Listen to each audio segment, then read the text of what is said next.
खजिया खुदा पोत वेसा हुई दो सिंधु जे सुकी वियो सुकी सा हुई दो खजिया खुदा पोत वेसा हुई दो सिंध बाब इस्लाम इंसान भिया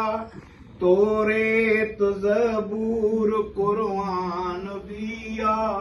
इंजील गीता ते ईमान भिया मञूं था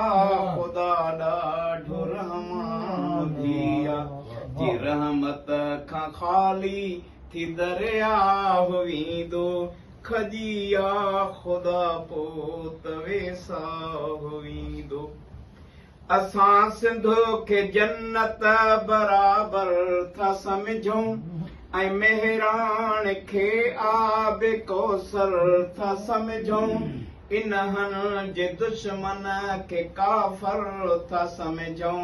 अमुन साण जीअणो ई बहितर था समझूं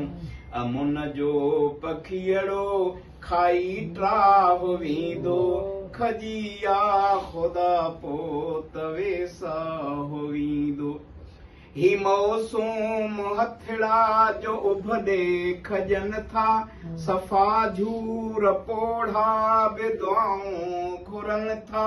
ही मज़दूर हारी ॾुखनि में ॾुखनि था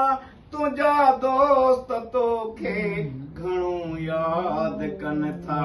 तुंहिंजनि सां बि तुंहिंजो जिच सचाव वेंदो खजिया खुदा पोत वेसा वेंदो असांखे छॾे तूं पंहिंजी काइनात खे मञ सुबुह जी मिठी महल प्रभात खे मञ सुबुह जी मिठी महल प्रभात खे मञ गुनहगार लालणो थी गुमराह वेंदो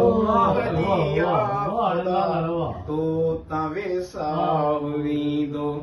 अञा सिंध जा संद थिया कोन साणा वरी नेठ जमदा के दोदा के राणा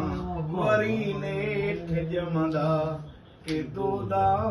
के राणा क्या बात है लागण दिखरे बस नथी तो लाग लागे बस कारणा आई